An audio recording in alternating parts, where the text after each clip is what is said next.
할렐루야. 아멘. 하나님의 은혜가 오늘도 함께하기를 간절히 바랍니다. 다윗이 압살롬의 반란을 받고 왕궁을 떠난 때가 있었습니다. 근데 왕궁을 떠난 것으로 끝난 것이 아니라 그렇게 해서 왕궁을 떠나 피난길에 이르렀을 때에 온갖 모욕을 다 당했습니다. 그래서 특별히 시므이라고 하는 사람은 다윗을 저주를 했어요. 그러면서 이야기하기를 피 흘린 자여 사악한 자여 꺼져라 꺼져라 그러면서 이 다윗을 비난하고 저주를 퍼부은 거예요. 근데 그런 이야기를 들으려고 하니까 이 다윗은 얼마나 기가 막히겠어요. 왕인데, 그리고 그야말로 자식에게 반란을 받아가지고서 지금 쫓겨가는 신세, 지금 이제 피난민이 되어버렸는데 얼마나 기가 막히겠어요.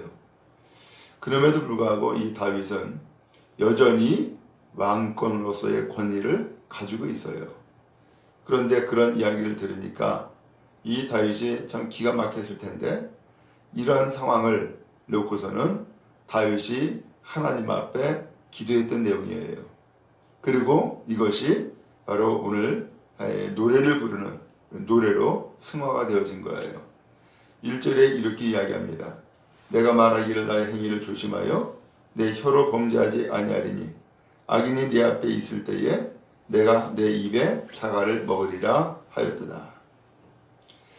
악인이 내 앞에 있을 때에, 그 악인이라고 하는 것은 시므이를 두고 한 얘기인 것 같아요.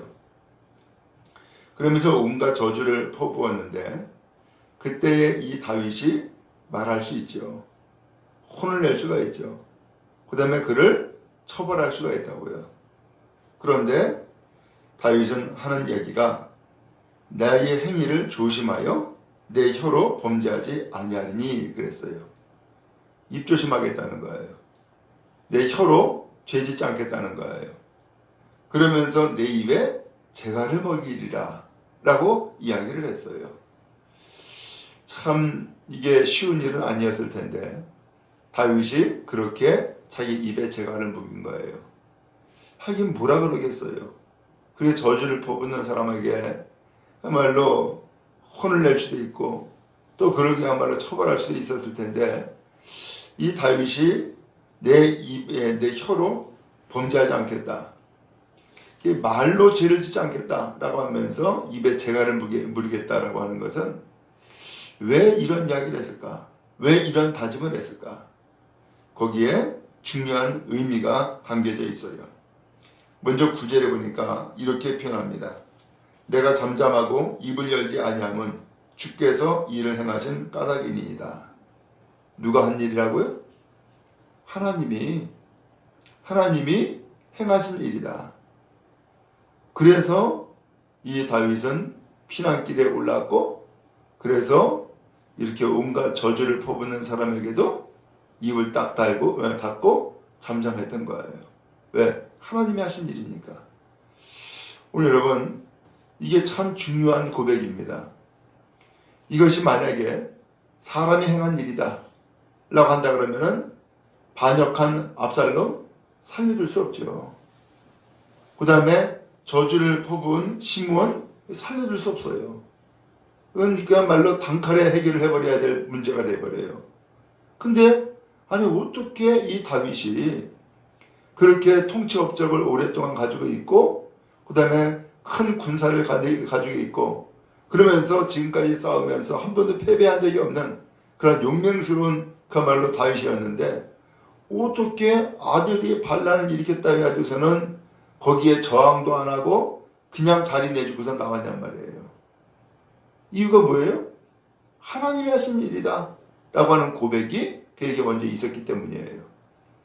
그러니까 피난민에 이르렀는데 피난기 할 때에도 온갖 저주를 퍼본 시므온에 대해서도 아무런 조치를 취하지 않은 것은 왜 그랬느냐? 하나님이 하신 일이다. 이렇게 고백을 했기 때문이에요. 그렇게 인정했기 때문이에요. 오늘 여러분, 오늘 다윗은 하나님은 여전히 나의 인생을 주관하시고 이끄신다라고 하는 믿음을 가지고 있어요. 오늘 이것이 참 중요한 자세예요. 오늘 우리도 살아가면서 속상한 일 왜 없었겠으며, 그야말로 자존심이 상하는 일 왜 없었겠으며, 온갖 비난과 욕을 먹는 일 왜 없었겠어요. 다 있을 것 아니에요.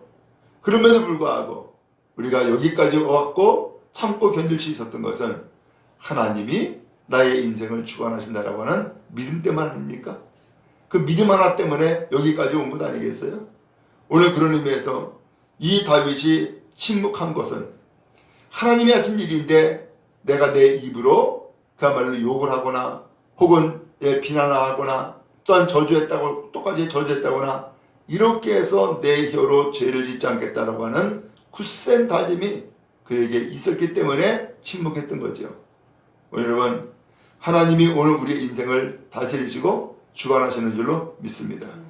그러므로 모든 일들이 우연이 아니라 반드시 하나님은 살아계시고 반드시 하나님은 나의 인생길의 주가 되어주셔서 이끄시는 것을 믿기 때문에 오늘 침묵했고 하나님의 뜻을 구했던 것이죠. 오늘 하나님께서 오늘 우리의 인생길에도 주가 되어주시고 이끄시는 은혜가 함께하는 줄로 믿습니다. 그러므로 하나님이 행하시는 일을 내가 가로막거나 내가 그것을 침해하는 일이 아니라 하나님이 행하시는 일, 오늘 우리는 따르고 또한 그 결과로 인하여서 감사하며 영광 돌리는 복된 인생이 되어질 수 있기를 간절히 바랍니다. 자, 한편 이렇게 침묵은 했지만 마음속에는 열불이 나는 거예요. 그래서 2절 3절에 그런 말씀이 나와요. 내가 잠잠하여 선한 말도 하지 아니하니 나의 근심이 더 심하도다. 내 마음이 내 속에서 뜨거워서 작은 소리로 읊조릴 때에 불이 붙으니 나의 혀로 말하기를 그랬어요. 그러니까 불이 붙었다라고 하는 것은 내 몸에 열불이 나가지고서 견딜 수가 없다는 거예요. 지금 그런 심정을 여기서 표현을 하고 있어요. 그러면서 4절에 여호와여 나의 종말과 연한이 언제까지니 알게 하사 내가 나의 연약함을 알게 하소서. 하나님, 내가 며칠이나 더 살아야 됩니까? 언제 내가 죽을까요? 언제 내 목숨이 끝납니까? 그런 얘기를 하는 거예요. 이게 무슨 소리죠? 정말로 이 인생 빨리 끝내고 싶다는 거죠. 나 빨리 좀 죽고 싶다는 거예요. 근데 내가 마음대로 죽을 수도 없고, 그래서 하나님 앞에 묻고 있는 거죠. 하나님, 언제까지입니까? 내가 언제까지 살아야 됩니까? 언제까지 살아가지고 내 이 꼴을 봐야 됩니까? 그 얘기를 하고 있는 거예요. 참 참담한 다윗의 심정을 이와 같이 노래하고 있는 것이죠. 그러면서 그는 그의 인생을 다시 한번 되돌아보는 기회가 되었어요. 5절에 보니까 주께서 나의 날을 한 뼘 길이만큼 되게 하시매 나의 일생이 주 앞에는 없는 것 같사오니 사람은 그가 든든히 서 있을 때에도 진실로 모두가 허사뿐이니이다. 그의 지금까지 인생을 쭉 되돌아보니까는 헛된 거예요. 아무것도 아닌 거예요. 그의 인생이 정말로 오랫동안 구구장장 정말로 일치월장했던 것 같은데 되돌이켜보니까는 한 뼘 길이밖에 안 되더라는 거예요. 그리고 일생이 주 앞에는 없는 것 같다. 내 인생이 주님 앞에서 아무것도 아니구나. 그야말로 없는 것과 마찬가지구나 라고 하는 것을 깨닫게 되어진 거예요. 그러면서 6절에 진실로 각 사람은 그림자같이 다니고 헛된 일로 소란하며 재물을 쌓으나 누가 거둘는지 알지 못하나이다. 그림자같이 다닌다? 존재 자체가 사실은 없는 것과 같더라는 거예요. 헛된 일로 소란하고 그야말로 많이 떠들고 뭐 이야기하고 큰소리치고 했지만은 그것을 되돌이켜보니까는 그야말로 다 헛된 일이었다는 거예요. 그 다음에 재물을 쌓으나 누가 거둘는지 알지 못하나이다. 이것저것 다 끌어모아가지고서 재물을 쌓아놨는데 이것도 누가 가져가려는지 누가 거두는지 모른다는 거예요. 오늘 그러면서 그의 인생이 한말로 왕권 내려놓고 피난길에 이르르고 사람들에게 저주받고 비난받고 이러한 삶을 살고 보니까는 그의 인생이 아무것도 아니더라 라고 하는 것을 고백하기까지 이르게 되어진 거예요. 자, 그런데 여기에서 이 다윗은 정말로 믿음의 사람의 모습을 표현하고 있어요. 7절에 주여 이제 내가 무엇을 바라리요 나의 소망은 주께 있나이다. 바로 이거예요. 나의 소망은 주께 있나이다. 내가 지금까지 다 해봤다는 거예요. 다 겪어봤다는 거예요. 근데 마지막에 나에게 남아있는 소망이 있다면은 뭐가 소망이래요? 주님의 소망이라는 거예요. 주님이. 왜요? 주님이 그의 인생길을 주관해 주셨잖아요. 양치기에서 임금 만들어 주었고, 그 다음에 골리앗을 물리쳐 이기는 승리가 있었고, 도망자가 되었으나 하나님은 그를 기름 부어서 왕으로 세워주었고, 또 나라 가운데에 12지파 가운데에서 유다 지파만 그를 지지했지만 나중에는 통일한 걸 이루게 되었고, 그러면 그의 일생을 보니까는 엄청난 업적들이 이루어져 있던 거예요. 그런데 그리고 난 다음에 보니까 아무것도 아니더라. 아무것도 아니더라는 거예요. 그러면서 나의 소망은 주께 있습니다. 주님이 나의 인생에 추가되어 주시고 주님은 나의 인생을 돌봐주시는 분이기 때문에 주님의 소망입니다 라고 고백하고 있는 거예요. 여러분, 우리에게도 이 고백이 있기를 간절히 바랍니다. 사실 사람과의 비교를 하면은 그야말로 도토리 키재기지. 그게 그거지. 아무것도 아니잖아요. 그런데 뭐 대단한 것처럼 생각을 하고 착각을 하고 하면서 살아가고 있단 말이에요. 그러나 세월이 다 지나고 나중에 인생의 삶을 다 마무리할 때쯤 되어지면은 아하, 아무것도 아니었구나. 그러면서 그는 인생에 낙심하고 좌절하고 실망하고 헛되다라고 하는 것을 이야기할 수밖에 없는 삶이 되어지죠. 근데 이것으로 끝나면 안 돼요. 그 아무것도 아니다, 헛되다라고 하는 그런 이야기 가운데에 그 다음에 나아가야 될 부분이 있어요. 그것이 뭐냐? 주님께 소망을 품는 거예요. 주님께 소망 품는 거예요. 오늘 이 길로 나가는 우리 모두가 다 되어지기를 주님의 이름으로 축원합니다. 그렇죠? 정말로 우리가 가져야 될 소망이 뭐가 있어요? 마지막에는 영원히 사느냐 죽느냐라고 하는 문제가 남아요. 그 영원히 사느냐 죽느냐의 이 문제는 어디에 있느냐? 오직 주님께 있는 거예요. 그러므로 주님께 소망을 품어 지금까지 인생을 돌보신 주님 앞에 감사하고 또 영혼을 복되게 하며 구원하시는 하나님 앞에 더욱더 감사함으로 또 소망으로 나가는 오늘 믿음의 사람이 복된 사람인 줄로 믿습니다. 자, 그리고 10절에 가서 주의 징벌을 나에게 옮기소서 주의 손이 치심으로 내가 쇠망하였나이다. 그 앞에서 보면 9절에서 주님이 이 일을 행하신 까닭에 내가 입을 열지 않았습니다 라고 얘기했잖아요. 그런데 이것을 주님의 징벌이라고 본 거예요. 주님의 징벌. 그러면서 주님의 손이 나를 치실 때에 내가 쇠망했습니다 하면서 주님의 징벌이라고 했는데 이 징벌을 옮겨달라는 거예요. 오늘 다윗은 정말로 힘들었던 거죠. 주님의 징벌로 받아들이고 이것을 참고 견디고 있는데 힘든 거예요. 그러니까 이제 그만 때리세요. 이제 옮겨주세요 라고 하면서 주님 앞에 하소연을 하고 있는 거예요. 11절에도 주께서 제약을 책망하사 사람을 징계하실 때에 그 영화를 존먹음같이 소멸하게 하시니 참으로 인생이란 모두 헛될 뿐이니이다. 하나님이 책망하시고 그 다음에 징계하실 때에 영화를 존먹음같이 소멸하게 했다라고 했어요.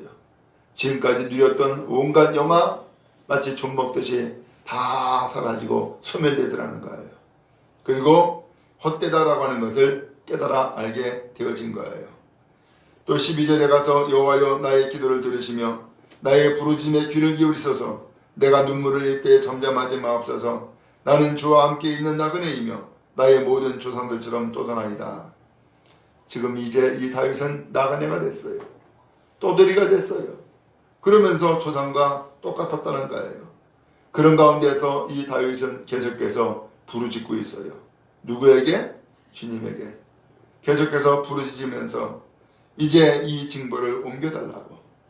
하나님의 행하신 일, 이 하나님의 행하신 일로 내가 받아들이고 있는데 그러면서 이 징벌을 옮겨달라고 하나님 앞에 부르짖고 있어요. 그리고 13절에 주님은 나를 용서하사 내가 떠나 없어지기 전에 나의 건강을 회복시키소서. 이 다윗은 이제 하나님 앞에 용서를 구하고 있어요. 그 다음에 회복을 간절히 구하고 있어요. 이 기도로 오늘 말씀이 마무리가 되어지고 있어요. 여러분 그래요? 지난번에도 말씀드렸던 것처럼 우리의 인생의 가장 복된 마무리는 용서예요. 가장 복된 마무리는 용서예요. 오늘 이 용서가 영혼을 새롭게 하고 회복시키는 거예요. 다윗은 이와 같이 왕권 내려놓고 피난민에 이르렀으면서 그런 가운데서 야 이거 하나님이 행하신 일인데 이거 내가 어떻게 할 수가 없구나 하면서 하나님의 그 인도하심에 지금 계속해서 따라가고 있는 거예요. 그러면서 그가 깨달은 것은 아하 이게 내가 죄를 지은 것에 대한 하나님의 책망이구나 이게 받아들인 거예요. 그러니까 이 다윗은 나를 용서해 달라고 기도하고 그러면서 회복시켜 달라고 간구하고 있음을 보게 되어져요.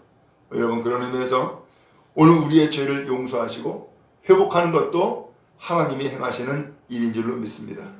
그러므로 하나님 앞에 아무것도 남기지 아니하고 깨끗하게 용서를 받고 새로워지는 은혜가 우리 모두에게 임하기를 간절히 바랍니다. 오늘 이 다윗과 함께 하신 하나님 오늘 우리와도 함께 하셔서 우리의 인생길을 이끌어 가실 줄로 믿습니다.